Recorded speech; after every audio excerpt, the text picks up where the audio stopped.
Breaking news, a school shut down after a deadly mistake. A 3-year-old given a grilled cheese when educators knew he was allergic to dairy.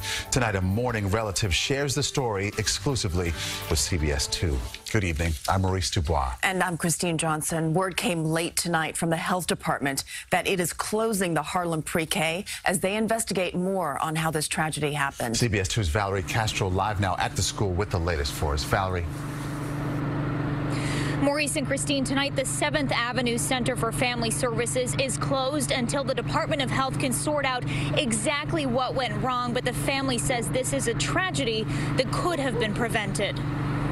3-year-old Elijah Silvera had just become a preschool student at the 7th Avenue Center for Family Services in Harlem when his family says a fatal mistake was made. A GoFundMe page created by a family member describes what happened to Elijah, who was allergic to dairy products. Quote, he was given a grilled cheese sandwich by an adult at the pre-K, despite them knowing and having documented that he has a severe allergy to dairy.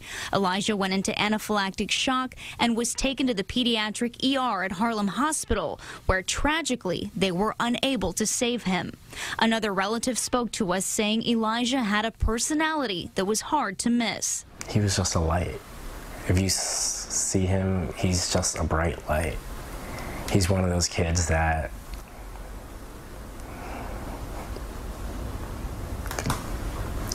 he was one of those kids that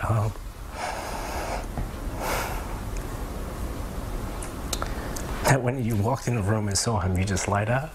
Wednesday night, the Department of Health said it's closing the Center for Family Services and continuing to aggressively investigate what happened and whether the facility could have done something differently to prevent this tragedy. Health officials tell CBS 2 it appears the school failed to follow a written safety plan and failed to adequately supervise a child. Earlier today, the school said it is also conducting its own investigation. The Administration for Children's Services will have representatives on hand here tomorrow to help parents find alternative care for their children. As for the family, they are still going through the painful process of making funeral arrangements for Elijah. Reporting live from Harlem tonight, Valerie Castro, CBS 2 News.